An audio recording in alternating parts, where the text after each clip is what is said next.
ഞാനും ചിലർ ധ്യാനമൊക്കെ ഒന്ന് കഴിച്ചോട്ടെ. രക്തമല്ലിയില സൂര്യപ്രകാശത്തിൽ 7 പകലുണക്കി 7 പൗർണമികൾ നീളെ ശീതളിപ്പിച്ച് രാക്കുറിഞ്ഞി പൂമ്പൊടി ചേർത്ത് നേരിയമ്പാല ചാറിൽ ചാലിച്ച് നെയ്തലാമ്പൽ ഇലയിലിട്ട് പനിനീരൊഴിച്ച് കദളിത്തണ്ടിൽ കോരിയത് 7 കുമ്പിൾ. പിടികിട്ടി. പനിനീരൊഴിച്ച് കദളിവാഴത്തണ്ടിൽ അല്ലിയാമ്പൽ കടവിൽ അരക്കി വെള്ളം കഴിഞ്ഞു പോയി. അടുത്ത അത് നാളെ. ആനവാലാൽ തൊട്ടെടുത്ത നീലാഞ്ജനം നെൽപ്രമാണം, പുലിനഖം ഉരച്ചെടുത്തത് എൽ പ്രമാണം, സൂര്യഗന്ധി സ്ഫുടം ചെയ്ത ശംഖുഭസ്മം 4 ചിപ്പി, ഊതി ഉണക്കിയ കരിവീട്ടിക്കറ 3 ചിപ്പി, 7 അന്തികൾ കുന്തിരിക്ക പുക കാണിച്ച് 6 ഉഷസിൽ കർപ്പൂരപ്പുക കൊള്ളിച്ച് പാരിജാത തളിരിൽ ചേർത്ത് വീഴ്ത്തിയത് 9 കുമ്പിൾ.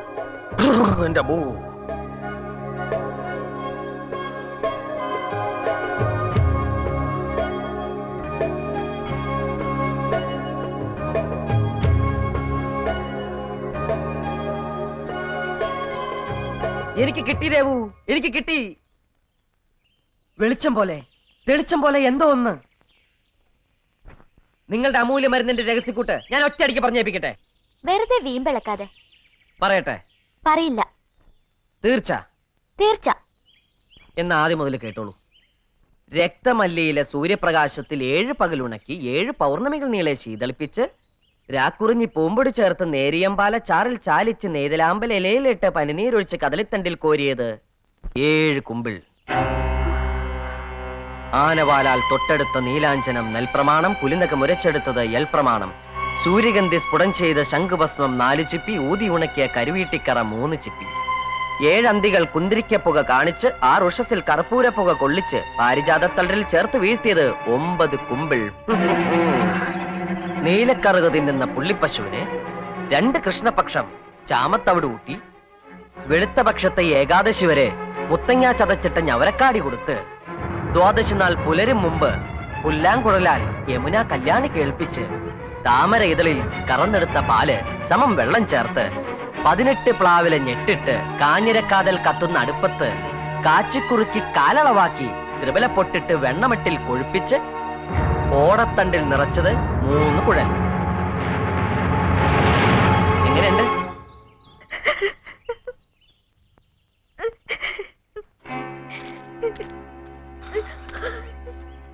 ഏയ് ദേവു, ദേവു വേണ്ട, ഒന്നും പറയണ്ട. നിങ്ങൾ എന്നെ ചതിച്ചു, വല്ലാണ്ട് ചതിച്ചു. അയ്യോ ദേവു, അങ്ങനൊന്നും കരുതല്ലേ. സ്നേഹിച്ചവരെ, ഊട്ടിയവരെ, വിശ്വസിച്ചവരൊക്കെ ഞാൻ വഞ്ചിച്ചു. നിങ്ങളൊരു കള്ളന. എന്തിനായിരുന്നു എന്നോട് ഇങ്ങനെയൊക്കെ ചെയ്തത്? പറ. എവിടെ, ഏത് ജന്മത്തിലാണ് ഞാൻ നിങ്ങളോട് ഒരു തെറ്റ് ചെയ്തത്? വേണ്ടിയിരുന്നില്ല, എന്നോട് ഇങ്ങനെ വേണ്ടിയിരുന്നില്ല. നിങ്ങൾ എന്നെ ദേവു, ദേവു, ദേവു, ദേവു, ഞാൻ ചതിച്ചിട്ടില്ല. ദേവേനെ ഞാൻ ചതിക്കയില്ല. ഞാനൊരു കള്ളൻ അച്ഛനും കുട്ടിയല്ല. വേദപുരത്തുനിന്ന് വന്ന ഒരു പാവം പ്രേമേന്ദ്രനാ. നാടക ഡയലോഗ് കേട്ട് പഠിക്കണ പോലെ പഠിച്ചു. ഒരു തമാശക്ക്, ഒരു വാശിക്ക്. മറക്കാം, എല്ലാ നിമിഷം തന്നെ മറക്കാം. എന്റെ ജീവൻ എനിക്ക് തിരിച്ചു തന്ന എന്റെ ഗുരുസ്ഥാനത്ത് ഞാൻ കാണുന്ന ദേവേനയുടെ കാലിൽ തൊട്ട് ഞാൻ പറയണു, ഞാൻ മറന്നിരിക്കണു, പൂർണ്ണമായിട്ട് മറന്നിരിക്കണു.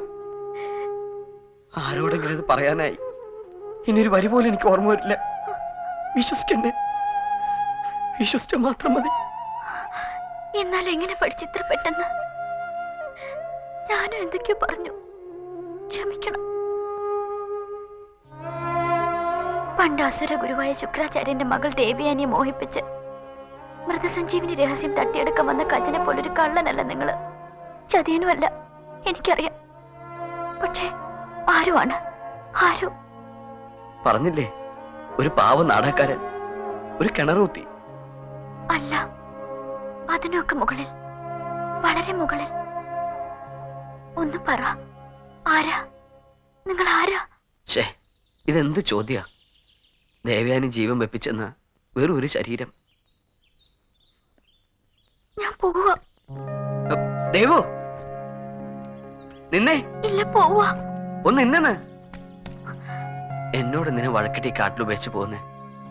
ഞാൻ പറഞ്ഞില്ലേ എല്ലാം മറന്നൂന്ന്. അതല്ല. പിന്നെ? എന്നോടൊന്നും ചോദിക്കരുത്.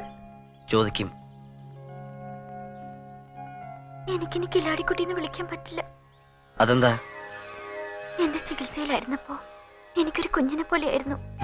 പക്ഷെ ഇപ്പോ നിയോഗമുള്ളവർക്ക് മാത്രം പഠിക്കാവുന്നത് പഠിച്ചു കാണിച്ച് അങ്ങ് ആകാശം പോലെ വളർന്ന് നിൽക്കും എന്റെ മുമ്പിൽ. അതിന് പോകുന്ന എന്തിനാ? സ്വപ്നഭൂമി എനിക്ക് എല്ലാം ആണെങ്കിലും ഇവിടുത്തെ ചില ആചാരങ്ങൾ എനിക്ക് ഇഷ്ടമല്ല. ആ ആചാരങ്ങളെല്ലാം മാറ്റാൻ ഒരു ദേവൻ വരുമെന്ന സ്വപ്നം ഞാൻ കുട്ടിക്കാലത്ത് പതിവായി കാണുമായിരുന്നു. ആ ദേവനാണ് എന്റെ മുമ്പിൽ നിൽക്കുന്നതെന്ന് എനിക്കൊരു തോന്നൽ. ആയിക്കോട്ടെ, അതിനെന്താ? അല്ല, ഇനിയും വർത്തമാനം പറഞ്ഞ് അടുത്തൊക്കെ പെരുമാറിയാല് ഞാൻ ചിലപ്പോ ഇഷ്ടപ്പെട്ടു പോയാലോ? അങ്ങനെ പറയരുത് ദേവയാനി. സത്യവാ, ഞാൻ ചിലപ്പോ ഇഷ്ടപ്പെട്ടു പോവും. അങ്ങനെ പറയരുത്. പിന്നെ? ഇഷ്ടപ്പെട്ടു പോയിന്ന് പറയണം. ആണോ? അപ്പൊ നമ്മൾ ഇനി കണ്ടൂടാ? ഇനിയാ കാണേണ്ടത്. ദേവു, ഒന്നില്ലേ? ദേവു, എഴുതി വെക്കപ്പെട്ടിരിക്കുന്ന ചിലതെ കൊണ്ട് ഞാനിവിടെ വരുമെന്നും മണ്ണ് വെട്ടാൻ അറിയാത്ത ഞാൻ കിണർ വെട്ടുമെന്നും ദേവയാനിയെ കാണുമെന്നും ആ മടിയിൽ മരിക്കാനായി ഞാൻ കിടക്കുമെന്നും പിന്നെ ജീവിക്കുമെന്നും ഒക്കെ എഴുതി വെക്കപ്പെട്ടിരിക്കുന്നു. അതുപോലെ വേദപുരത്തുകാരൻ ഈ പ്രേമചന്ദ്രന് എഴുതി വെക്കപ്പെട്ട പെണ്ണ സ്വപ്നഭൂമിയിലെ വളർത്തുപുത്രിയായി ഈ ദേവയാനി. വളർത്തുപുത്രിയാണെങ്കിലും ഇവിടുത്തെ രീതികളൊക്കെ എനിക്കും ബാധകമാ. വിധിയുടെ മുമ്പില് രീതികളൊക്കെ മാറും. സങ്കടപ്പെടേണ്ടി വരരുത്. ഇല്ല, സങ്കടപ്പെടുത്തിയില്ല. ഇങ്ങനെ വേണ്ട, നമുക്ക് പോവാം. ഇഷ്ടപ്പെട്ടു എന്ന് പറ. ഇങ്ങനെ വേണ്ട. ഇഷ്ടപ്പെട്ടു എന്ന് പറ. നമുക്ക് പോവാം. ഇഷ്ടപ്പെട്ടു എന്ന് പറ. ഇഷ്ടപ്പെട്ടു.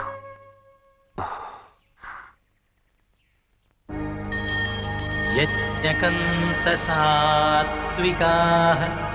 പ്രേതാൻ ഭൂതഗണാംശ്ചാന്വേ യജ്ഞകന്തതാമസാഃ ജനാം. തീരുക ചികിത്സ. അപ്പോ എനിക്കിനി ദേവേനയായിട്ട് ഇതുപോലെ കാണാനും സംസാരിക്കാനൊന്നും പറ്റില്ല? ഇല്ല. ഞാൻ കാണും, എവിടെയെങ്കിലും വെച്ച് കാണും, സംസാരിക്കും, ആരും അറിയാതെ. വേണ്ട വേണ്ട, എനിക്ക് പേടിയാ. അങ്ങനെയൊക്കെ നമ്മളെ കണ്ട എന്താ ഇവിടുത്തെ ശിക്ഷകളൊക്കെ?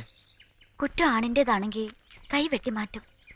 പെണ്ണിന്റെ കുറ്റമാണെങ്കിൽ ചെറിയൊരു ശിക്ഷയേ ഉള്ളൂ. തമ്മിൽ കാണരുതെന്നൊരു വിലക്ക്. വിലക്ക് തെറ്റിച്ചാ പിന്നെ പെണ്ണ് സ്വപ്നഭൂമിയിൽ വാഴാൻ പറ്റില്ല. അവളെ കരിയാത്ത മലയിലെ കാട്ടാളന്മാർക്കുള്ളതാ.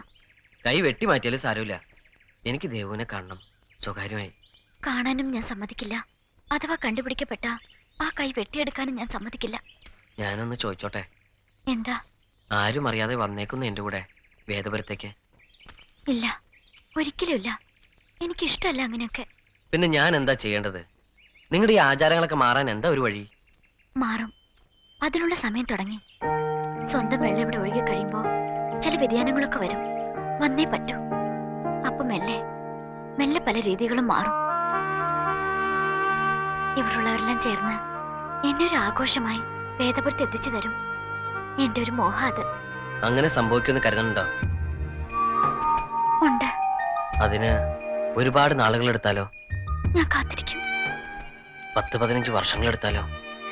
ഞാൻ കാത്തിരിക്കും. അതുവരെ തമ്മി കാണരുത്. ശരി, ദേവേനയുടെ ഇഷ്ടങ്ങൾക്ക് ഞാൻ എതിര് നിൽക്കില്ല. അത്രയ്ക്ക് സ്നേഹിച്ചു പോയിപ്പോ.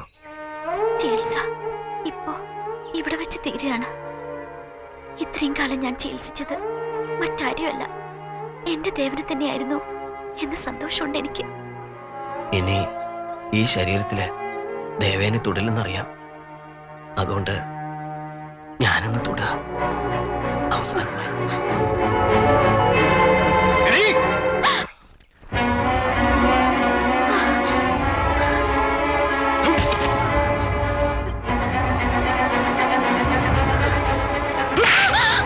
ഒന്ന് ചേരുത്.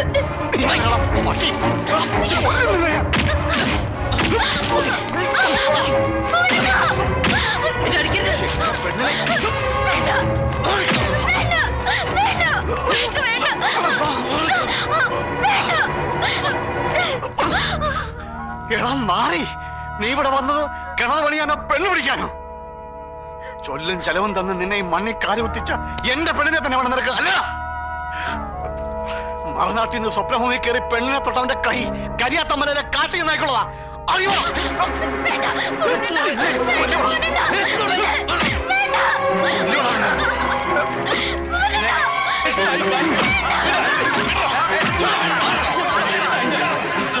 കൊന്നോളാം ഞാൻ നിന്നെ.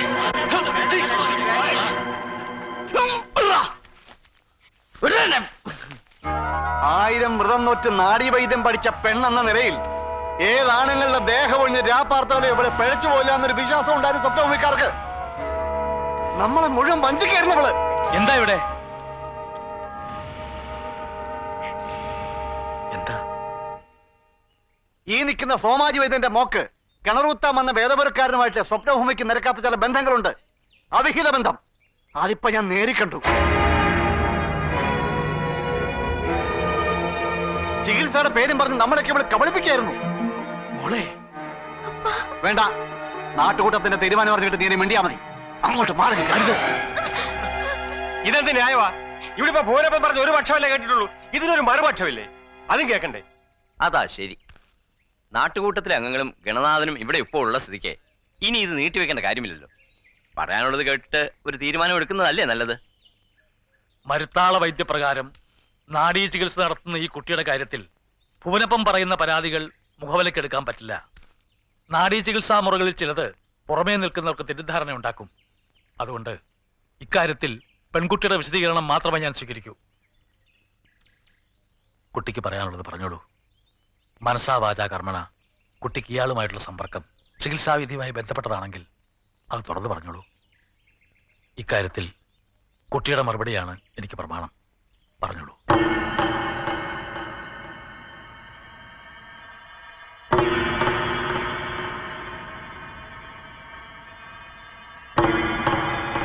ചികിത്സയുമായി ബന്ധപ്പെട്ടതല്ല.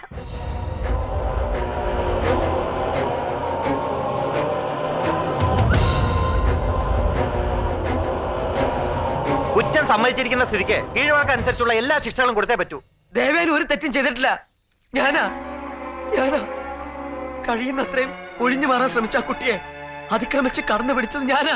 അല്ല അല്ല, കള്ളമാ പറഞ്ഞത്. ഞാൻ എന്റെ പൂർണ്ണ സമ്മതത്തോടെ ചെന്നത്.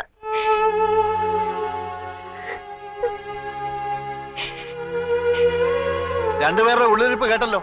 ഇനിയിപ്പോ എന്താ ആലോചിക്കാനാ? ഇനി ശിക്ഷ എന്താണെന്ന് ആലോചിച്ചാൽ മതി. നാട്ടുവഴക്കം വെച്ച് നോക്കുമ്പോ മരനാട്ടിൽ നിന്ന് വന്ന് മരുത്താള പെണ്ണിനെ തൊട്ടാൽ തൊട്ട കൈ വെട്ടുക എന്നുള്ളതാണ് പണ്ടത്തെ കീഴ്പതിവ്. പക്ഷെ അത് ഇപ്പൊ ന്യായമാണോ? ചിന്തിക്കണം. അല്ല, ന്യായമല്ല. ഈ നാടിന് മുഴുവൻ കുടിവെള്ളം കിട്ടാൻ ഇരുമ്പ് പാരെടുത്ത കൈകളാണിത്. സ്വപ്നഭൂമിക്ക് തീരാക്കളകം ഉണ്ടാക്കുന്ന ഒരു വിധിയും ഉണ്ടാക്കാൻ പാടില്ല. അത് ശരിയാ. മരുത്താളന്റെ മാന്യത പോകരുത്. ഇനിയിപ്പോ മേലിൽ രണ്ടുപേരും തമ്മിൽ കാണാത്ത വിധം ഊരുവിലക്കുകയാണ് വേണ്ടത്. വിധിപ്രകാരം ഊരുവിലക്കിലുള്ള ഒരുക്കുകൾ